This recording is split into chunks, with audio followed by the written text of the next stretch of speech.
This is Conversations on Careers and Professional Life, a podcast from the Foster School of Business, MBA Career Management Office. I'm your host, Gregory Heller.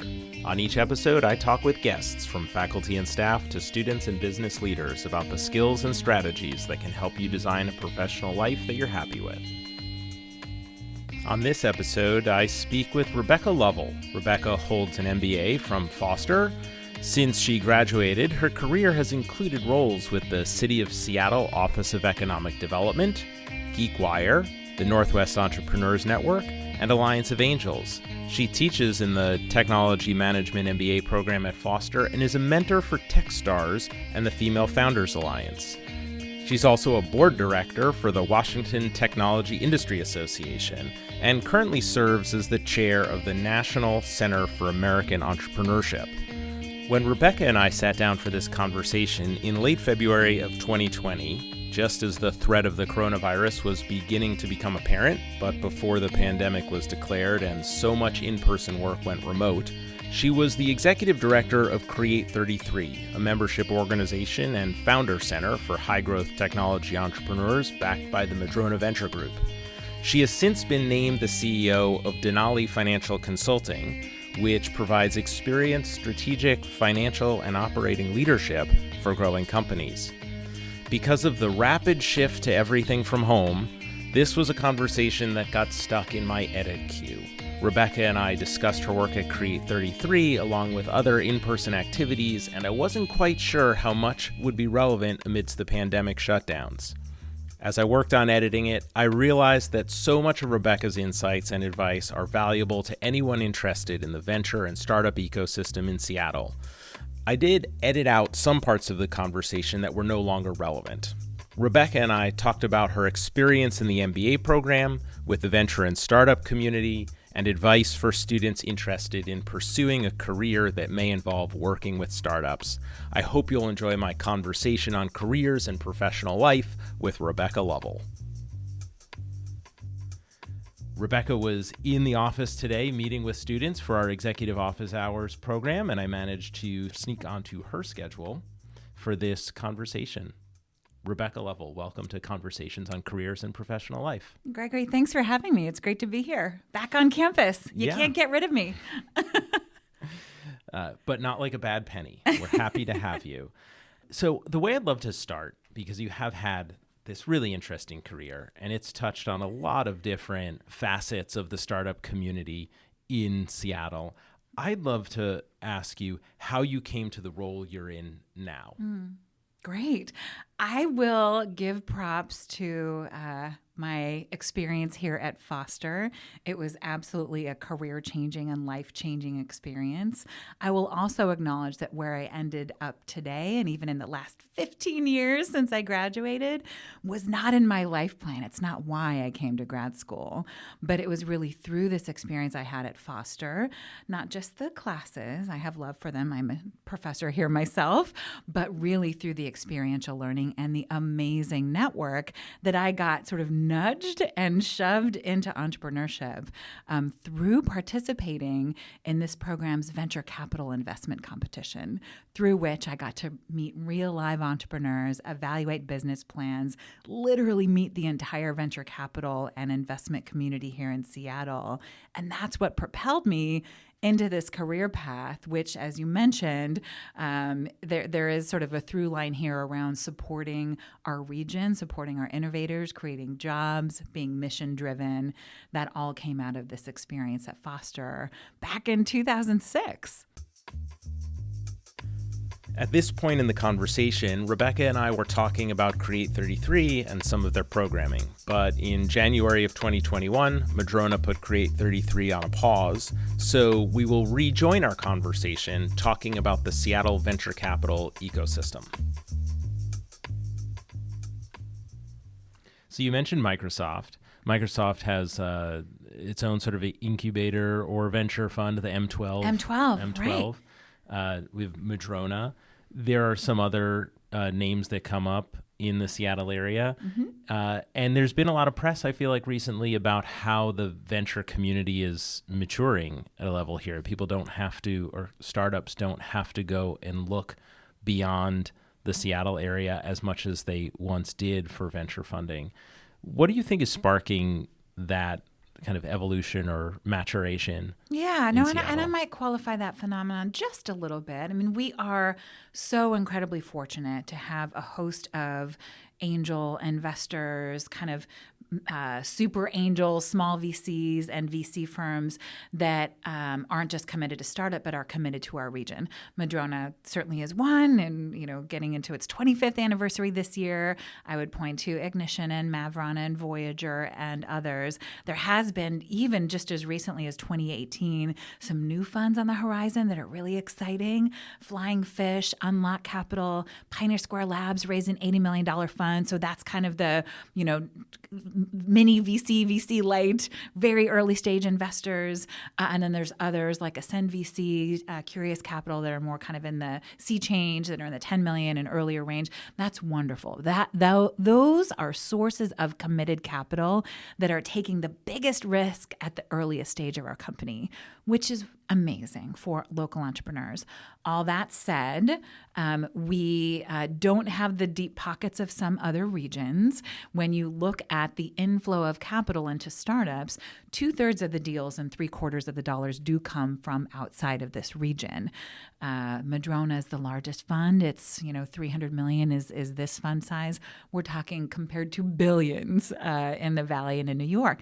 And what that means is that, and I think this is just part of our DNA as a startup community, we have a very collegial and collaborative approach where VCs like Madrona and Ignition are very actively looking to partner with VCs from outside the region. They are syndicating deals with folks from around the country, because while a Madrona or Ignition or a Mavron might lead the seed and Series A, they're less likely to lead the larger, later stage rounds. But when they've partnered with a Technology Crossover Ventures or a Norwest or what have you, those firms then are well positioned to take the lead in later stages. So you are seeing, I think, that has been purposeful in terms of relationship development. I also do believe Seattle is in a moment where the rest of the country has recognized that we are indeed a hub of innovation.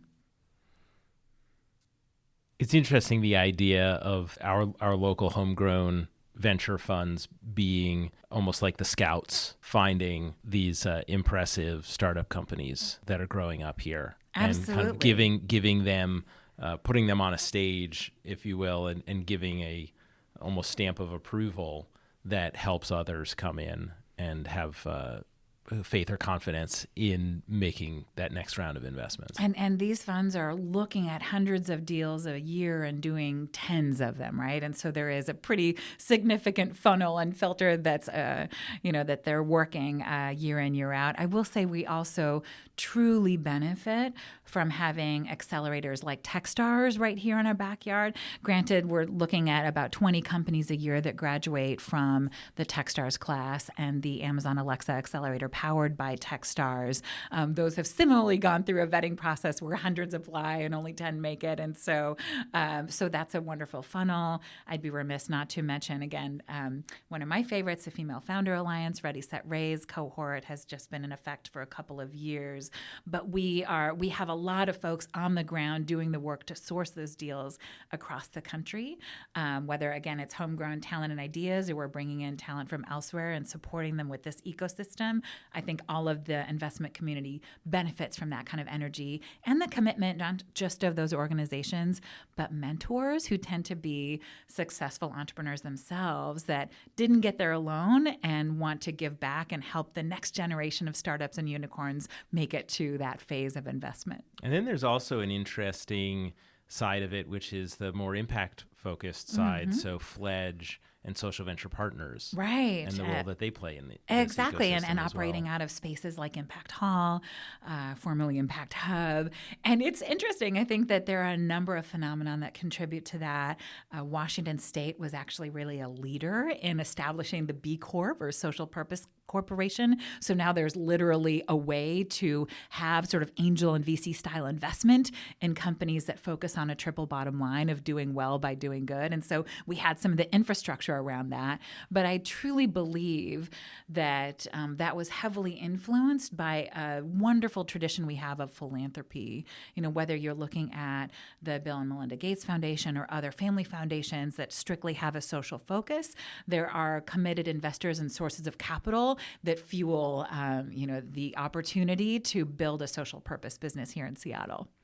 So for students who are interested in getting into either those social impact businesses or the more pure play tech startups, what kind of advice do you offer MBA candidates specifically for how to tap into this startup community? Absolutely. Well, there's so many ways you can go. I mean, for one, the piece of advice I always give students is that for that, a couple of 3 years that you're in school, you effectively have a golden ticket as a student. Take advantage of the opportunity to have as many coffee meetings as you can. People always, myself included, always say yes to meeting with students. Most of us were students at one time and have some empathy for that. It's a remarkable way to expand your network in a substantive way. So getting out and meeting people, volunteering, candidly, has really fueled my career in ways I might not have imagined. I do it because I find it fulfilling and on mission, and I usually look for ways that I can both uniquely contribute and benefit from the experience, even if it's just emotional fulfillment, as it were. But when you put yourself out there, you play in traffic, you do things that are interesting to you, and you're truly helpful and do good work, that's how you increase the surface area of your own luck. And, you're able to make those serendipitous connections that might never have been in your consideration set. But you've got to get out of these wonderful PACCAR hallways and into community. I think, too, there's going to be just an exercise of self-awareness and learning how to articulate your own personal value proposition. What are your superpowers? What are you best in the world at? How can you sort of bootstrap the experience that you already had when you came into the MBA program and layer that with all of the tools and relationships you develop while in school and translate that to the next stage in your career adventure. And I think there are any number of ways that MBA students are well positioned to serve startups. I will say this, and went to school with many engineers myself. If you have a tech startup with 5 people, it's pretty likely that 4 of them are engineers. And that last person who may be the CEO or co-founder or COO is likely doing all the other things: HR, marketing, sales, operations, you name it. As companies get funding and grow and get to be, 6 to 8 to 10 to 12 people, that's when they can start to add capacity and maybe even specialize a little bit. So when I think about the MBA superpowers, I think traditionally you might think about marketing and finance. I think about the activities and the skills that you have, and many times that's going to be analytical or quantitative in nature. Although one of the things I believe distinguishes Foster is leadership, management, emotional intelligence, I would like to think. And when you combine those attributes, you can think about careers like growth marketing. That's kind of the new hotness in startup parlance, if you will, where it's marketing kind of meets business development, which was not a discipline that was traditionally focused on in grad school. Sales sometimes is a dirty word, but business development is one of the core competencies that you need if you're building a high growth, scalable technology business. So if you can combine the sort of quantitative analytical focus, content marketing, positioning with business development acumen, that's a great way, I think, to break into a startup. And then the other piece of sort of insider advice I might have is that, we're always just looking at a recession coming around the corner. We're probably overdue, arguably. We're recording this as the Dow has slipped 450 points or something since this morning's open. Exactly. And so as much as I am just truly personally a believer in empathy and creativity and the creative economy and all of these wonderful things that I think will shape our world, which is changing quickly, from a sort of practical hiring standpoint, what I have seen in other downturns when I was working in this space, as I was in 2008, 2009, that as much as it makes a ton of sense to speed into a curve, sometimes what you'll see that companies are focusing on, instead of creativity and growth, it's like, what can we do to achieve operational efficiency and save money. And that's where some of those quantitative skills, I think, and analytics will come in handy.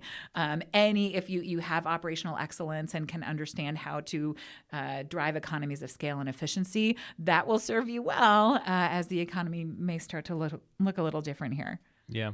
I want to come back to something you said. What do you think is the size of startup that best has the capacity to onboard and utilize the skills of an MBA? No, that's a great question. And we struggle with this too because when we look at summer internships, that can be just a wonderful foot in the door, whether you're a computer science undergrad or an MBA.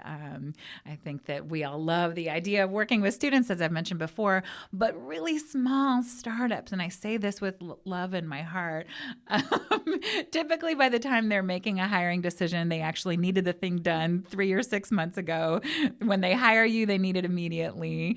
And I think to have a truly successful experience, whether you're an intern or just out of school as an MBA, you need somebody who has scoped out the work that you're going to do, that is willing to let go of it enough so that you can flourish and succeed, yet also balance that with the executive sponsorship and mentorship that typically is going to be required as you enter an ever-changing, fast-growing organization. And that is not always a set of competencies or opportunities that startups are well equipped to take advantage of, right? So I think it's tough for, again, that 5-person pre-seed startup to really effectively leverage either an intern or a full-time MBA hire.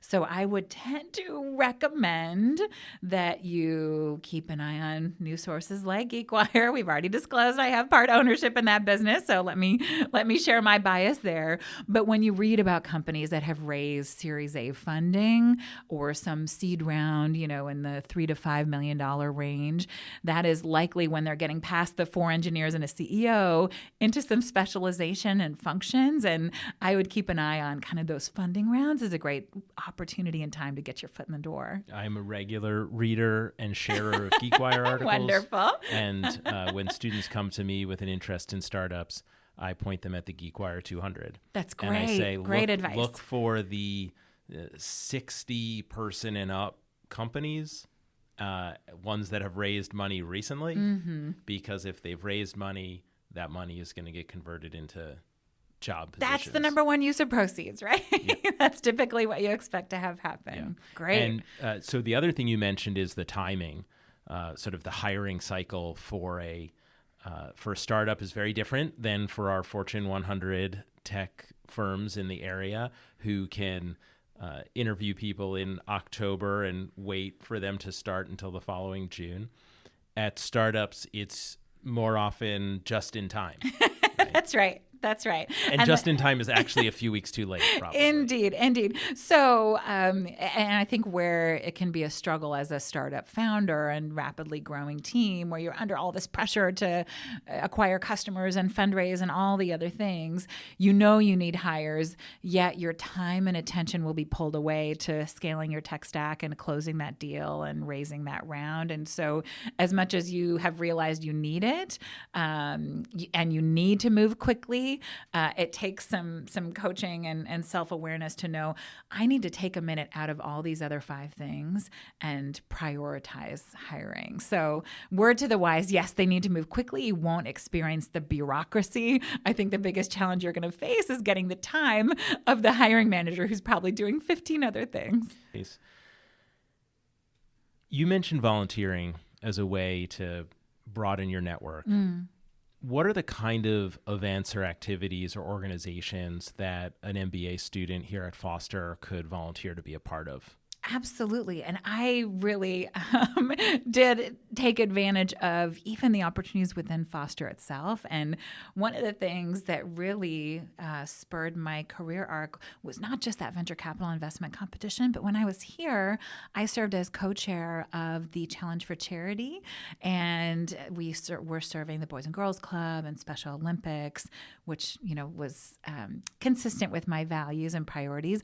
But one of the skills that I learned that has served me so well is literally fundraising. We were raising money for these nonprofit organizations and learning how to craft sponsor materials and fine-tune the value proposition and run events around that.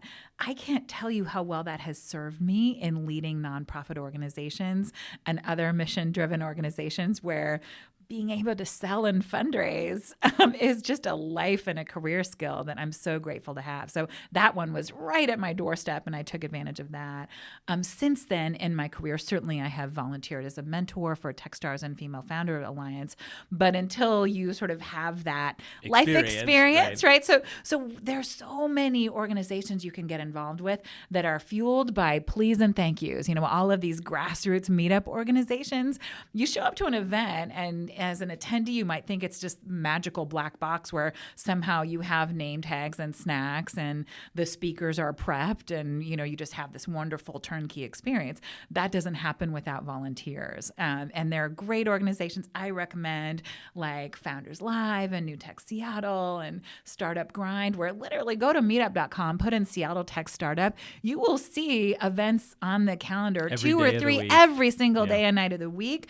And I guarantee you, they are fueled by volunteers, right? These are grassroots community organizations that need help.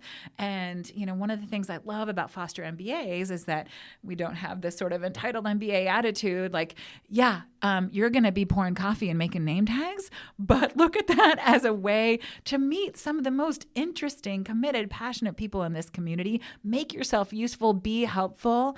That is an amazing way to expand your network, not just showing up, but giving first. So there are some of those grassroots organizations as well as meetups, which are the grassiest of roots, right? Right. And then there's some more formal organizations like the Washington Tech Industry Association.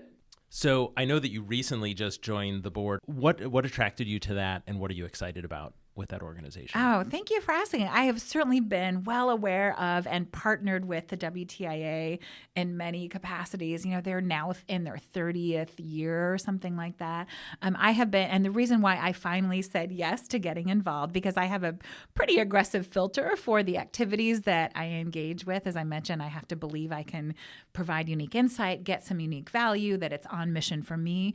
I want to give kind of full credit to the current CEO, Michael Schutzler, for really leaning into supporting startups. So that's why I said yes. And some of the ways that I have seen them really organically engaging in community is we've partnered with them to bring in enterprises who want to do business with startups. It is really difficult for startups to get an audience with some of the most entrenched companies around, whether it's Starbucks or REI or Expeditors or Microsoft. So I love that they are, using their network to provide access to that kind of opportunity to startups. So that's incredibly appealing to me, and I highly recommend what they do around that.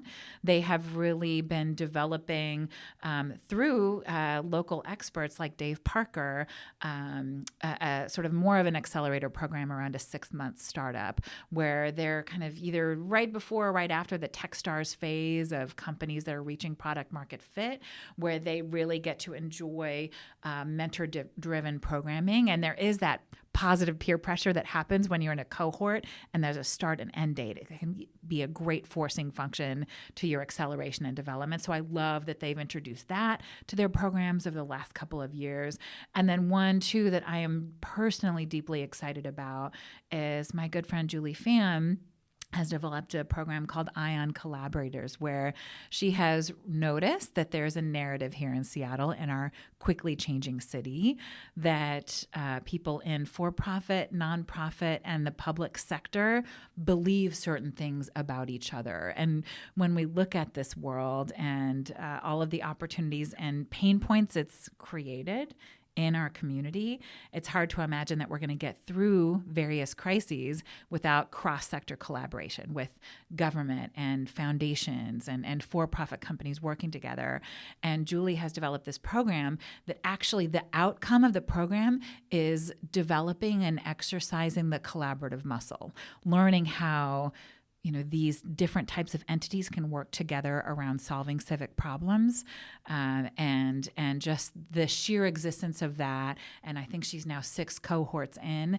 That's where I see the technology community being able to engage in what I hope and have to believe will be some positive change when our city is in crisis when it comes to the unhoused and other health epidemics that we may have the tools to fix, but if and only if we can figure out how to work together and volunteer and give our time and resources to those efforts. That sounds like a really great program. Absolutely. And I'll make sure to put links to all of these things in the show notes. Thank you. For my listeners.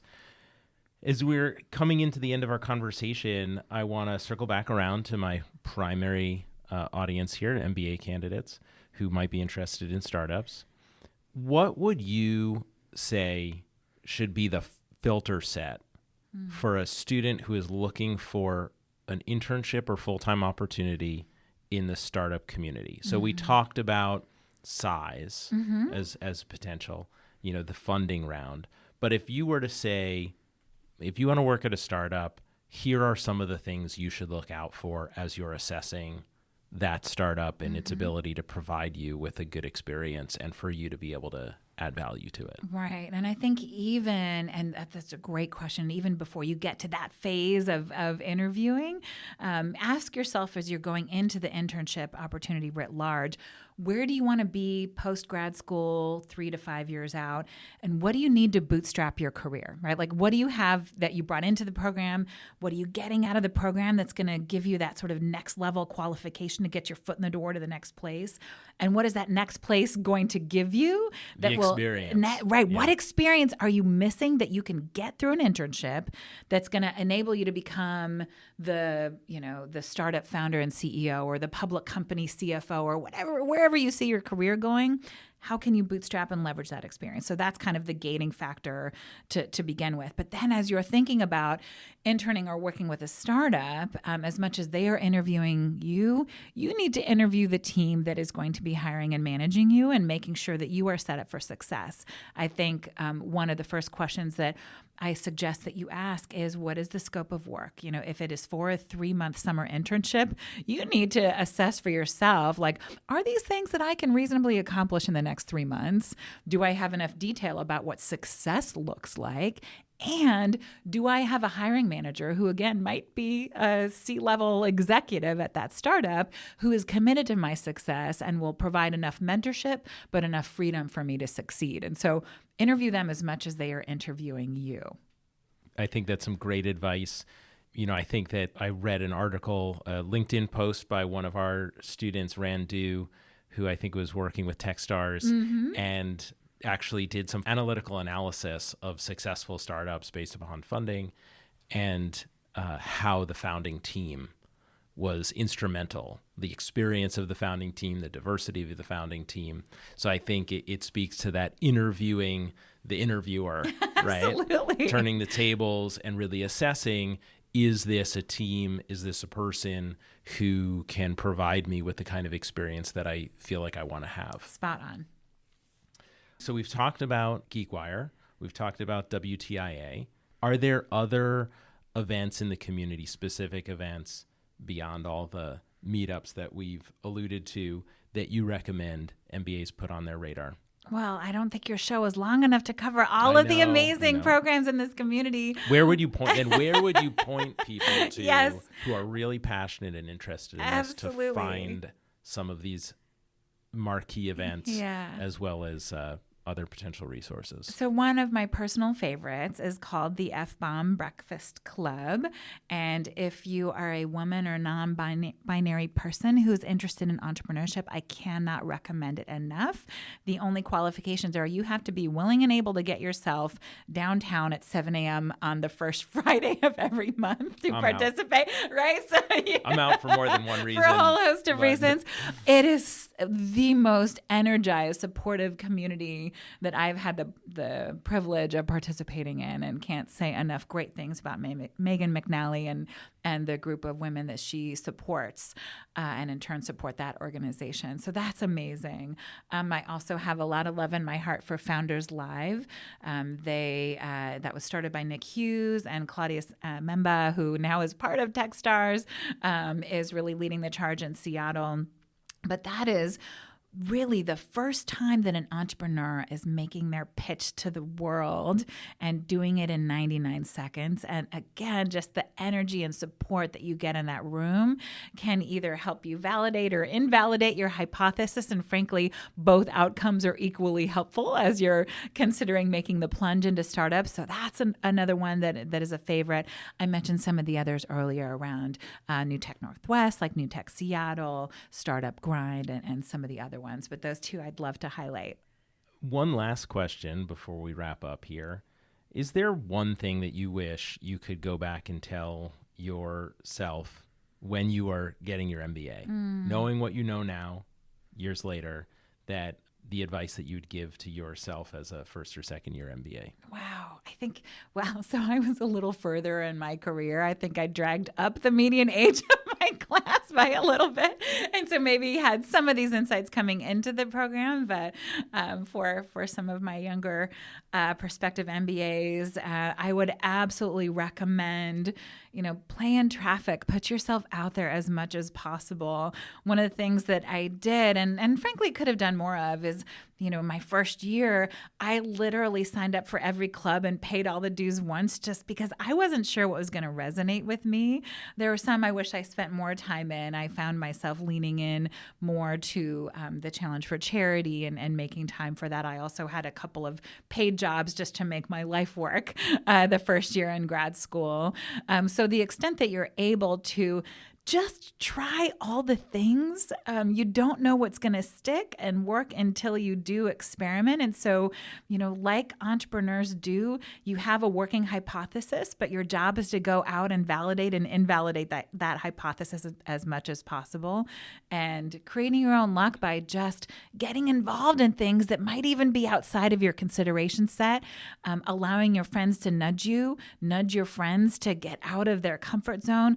This can be a very safe place to run those kind of experiments. It's a great petri dish with an incredible network. And so to the extent possible, yes, go to class, don't skip school, kids, but don't miss out on the broader community to which you have access through the program.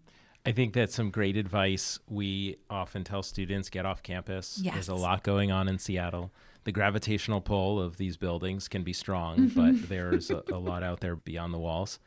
And you've shared with us some great things that are beyond those walls. So thank you so much for coming in and having this conversation on careers and professional life. And we'll look forward to seeing you back on campus for a variety of activities, Likewise. I'm sure. It'll be soon. Thanks again for having me. Thank you, Rebecca.